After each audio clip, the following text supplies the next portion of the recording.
Number নবীজি বললেন ওই আজকের বাড়িতে যাবেন, বাড়িতে গিয়ে যদি দেখেন আপনার বোন আপনার বোনাইয়ের সঙ্গে আপনার বোনাইয়ের সঙ্গে মেজাজ দিয়ে কথা বলছে, মানুষের চামড়া যদি ভাই হয়ে থাকেন বোনকে ধমক দিয়ে বলবেন, এই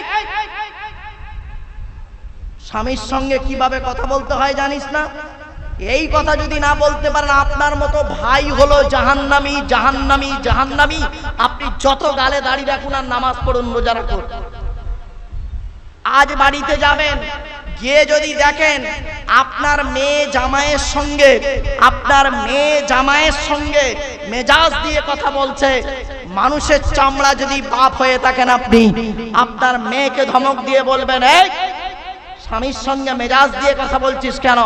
যদি এই কথা বলতে না পারেন আপনাকে বাপ বলতেই ঘৃণা লাগে। আপনি বাপই হতে পারেন, খালি জন্মই দিয়েছেন। এক নাম্বার নবীজি বললেন ওই মেয়ে ছেলে জাহান্নামায় যাবে যে মেয়ে ছেলে তার স্বামীর সঙ্গে মেজাজ দিয়ে কথা বলে, ওই মেয়ে ছেলে জাহান্নামায় যাবে। সে পীর সাহেবের মেয়ে হতে পারে, মলি সাহেবের মেয়ে হতে পারে, ওসব দেখার দরকার নেই। দুই নাম্বার হলো নবীজি বলেছেন যে মেয়ে ছেলে তার স্বামীর দুর্নাম বদনাম অন্যের কাছে করে বেড়ায়। অনেক মেয়ে ছেলে আছে দেখবেন স্বামীর দুর্নাম বদনাম অন্য লোকের কাছে করে বেড়ায়। তিন নাম্বার নবীজি বলেছেন ওই মেয়ে ছেলে জাহান্নামায় যাবে, নামাজ পড়ে রোজা রেখে জাহান্নামায় যাবে, নরকে যাবে। যে মেয়ে ছেলে স্বামী আছে, স্বামী থাকা সত্ত্বেও অন্য পুরুষের সঙ্গে পরকীয়ায় লিপ্ত হয়। অনেক মেয়ে ছেলে আছে স্বামী থাকা সত্ত্বেও দু ছেলের বাপের সঙ্গে জেনায় লিপ্ত হয়, স্বামীও বুঝতে পারে না। ও মেয়ে ছেলে জাহান্নামী জাহান্নামী জাহান্নামী। চার নাম্বার নবীজি বলেছেন ওই মেয়ে ছেলে জাহান্নামে যাবে যে মেয়ে ছেলে স্বামীর পরিবারের সঙ্গে খারাপ আচরণ করে যে মেয়ে ছেলে স্বামীর পরিবারের সঙ্গে, ওই মেয়ে ছেলে যত নামাজ পড়ুক রোজা রাখুক জাহান্নামে যাবে। স্বামীর পরিবারকে স্বামীর বাপ, স্বামীর মা, স্বামীর ভাই, স্বামীর বোন। অনেক মেয়ে ছেলে আছে দেখবেন স্বামীকে খুব ভালোবাসে, স্বামীর বাম্মার দেখতে পারে না, স্বামীর ভাই বোনের দেখতে পারে না, জাহান্নামী নারী জাহান্নামী নারী। আজ বলে গেলাম আপনাদের। এরপরে আসছি নবীজি বলেছেন ওই মেয়ে ছেলে জাহান্নামায় যাবে নামাজ পড়ে রোজা রেখে যে মেয়ে ছেলে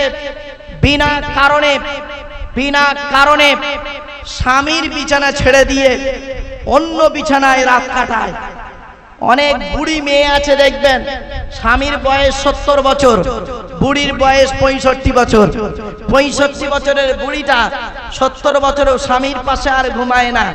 ও কি করে, ও নাতিটাকে নিয়ে ছোট ছেলের ঘরে ঘুমায় আর তাহাজ্জুদের নামাজ পড়ে। তো তাহাজ্জুদের নামাজই আল্লাহ কবুল করবে না। কি ভাবছেন ধর্মটা কি? বাড়িতে গিয়ে ভাববেন।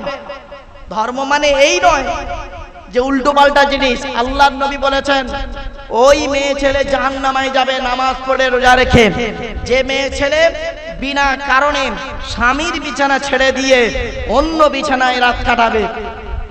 6 নাম্বার হলো ওই মেয়ে ছেলে জাহান্নামায় যাবে নামাজ পড়ে রোজা রেখে যে মেয়ে ছেলে তার স্বামীকে বলে, আমার মতো মেয়ে বলে তুমি বেঁচে গেলে, অন্য কেউ হলে বুঝতে পারতে, আমার মতো মেয়ে বলে তোমার সংসার করছে, অন্য কেউ হলে চলে যেত।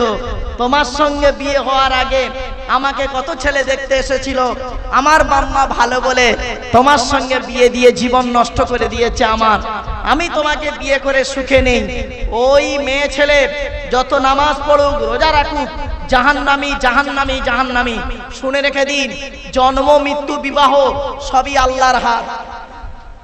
আপনাদের একটা হাদিস শোনাই, শুনলে চমকে যাবেন। আল্লাহ পাক আপনার আমার আত্মাকে 50,000 বছর আগে আপনার আমার আত্মাকে জিজ্ঞাসা করেছিল। আল্লাহ পাক 50,000 বছর আগে আপনার আমার আত্মাকে জিজ্ঞাসা করেছিল তোর বাপ কে হলে ভালো হয় বলতো। অনেকগুলো পুরুষের মানে দেখিয়েছিল, আমি যাকে সিলেক্ট করেছিলাম সেই হয়েছে আমার বাপ। আল্লাহ বলেছিল আমাকে, তোর মা কোনটা হলে ভালো হয় বলতো। অনেকগুলো মেয়েকে আমার সামনে দেখানো হয়েছিল, নবীজি বলছেন অনেকগুলো মেয়েকে দেখানো হয়েছিল, আমি যে মেয়েটাকে সিলেক্ট করেছি সেই মেয়েটাই আমার মা হয়েছে। কিছু বুঝতে পারছো? সুবহানাল্লাহ বলা গেল না?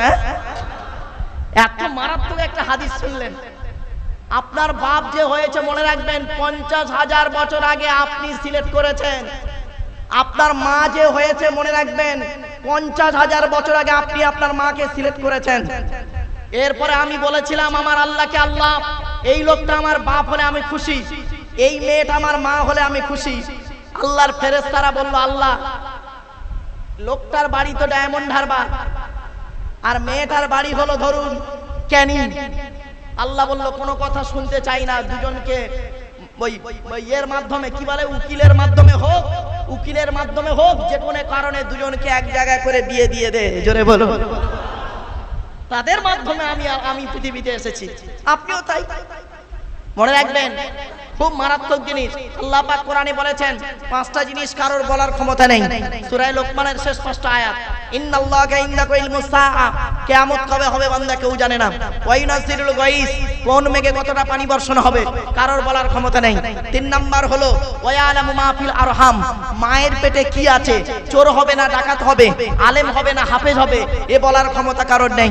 4 নাম্বার হলো ওমা তাদরি নাফসুম মাযা তাকসিবু গাদা, আগামী কাল তুমি কি খাবার খাবে, কত টাকা উপার্জন করবে, এ বলার ক্ষমতা কারণ নেই। 5 নাম্বার হলো ওমা তাদরি নাফসুম বিআইয়ি আরদিন তামুত, কোন জমিনে কোথায় কি অবস্থায় তোমার মৃত্যু হবে, এ বলার ক্ষমতা কারণ নেই। একমাত্র ইন্নাল্লাহা আলিমুন খবীর, আমি আল্লাহই এ খবর জানি।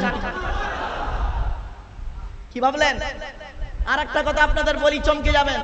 বাবা এখন মহরমের চাঁদ তো নেই, সফরের চাঁদ চলছে, তাই তো বাবা? হ্যাঁ বাবা, হ্যাঁ মুসলমানের বাচ্চা কোন চাঁদ চলছে তাও অনেকে জানে না।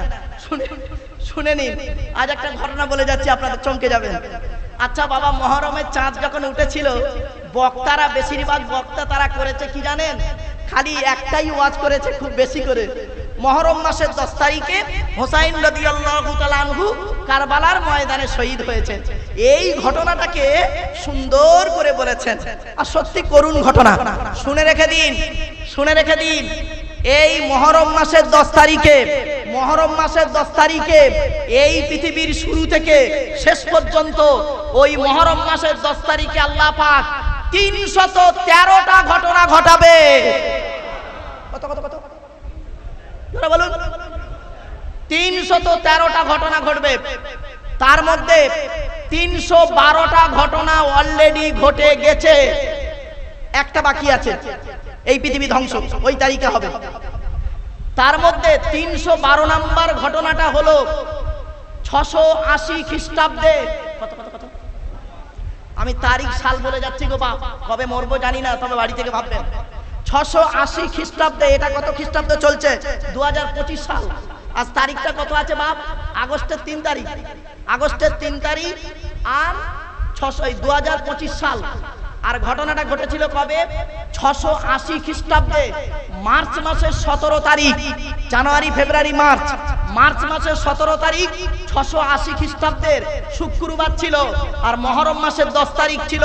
কারবালার প্রান্তরে হযরতে হুসাইন রাদিয়াল্লাহু তাআলা আনহু 55 বছর বয়সে, ওনার বয়স তখন কত ছিল? 55 বছর বয়সে 50 জন নিজের পরিবারকে নিয়ে সত্যের পক্ষে অন্যায়ের বিপক্ষে জীবনটা বিলিয়ে দিয়েছিলেন, শহীদ হয়েছিলেন। এই ঘটনাটা পৃথিবীর সবথেকে দুর্ভাগ্যজনক ঘটনা 100%। কিন্তু এই ঘটনাটা ছিল সারা পৃথিবীর 312 নম্বর ঘটনা।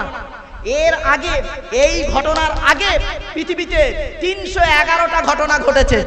কত 311টা ঘটনা ঘটেছে। 50টা ঘটনাও বক্তারা জনগণকে বলে না, 50টা বলে না, খালি ওই ঘটনাটাই আমাদের ওয়াজ হয়ে যায়। শুনে নিন, আমি কয়েকটা কথা ঝপঝপ করে বলে দিচ্ছি, অসুবিধা হচ্ছে আপনাদের? আর একটু হবে না, বন্ধ করে দেবো? হবে? একবার তাকবীর, নারায়ে তাকবীর, একবার দরুদ শরীফ, আল্লাহুম্মা। সুগার রোগী তো ভাই, না না না,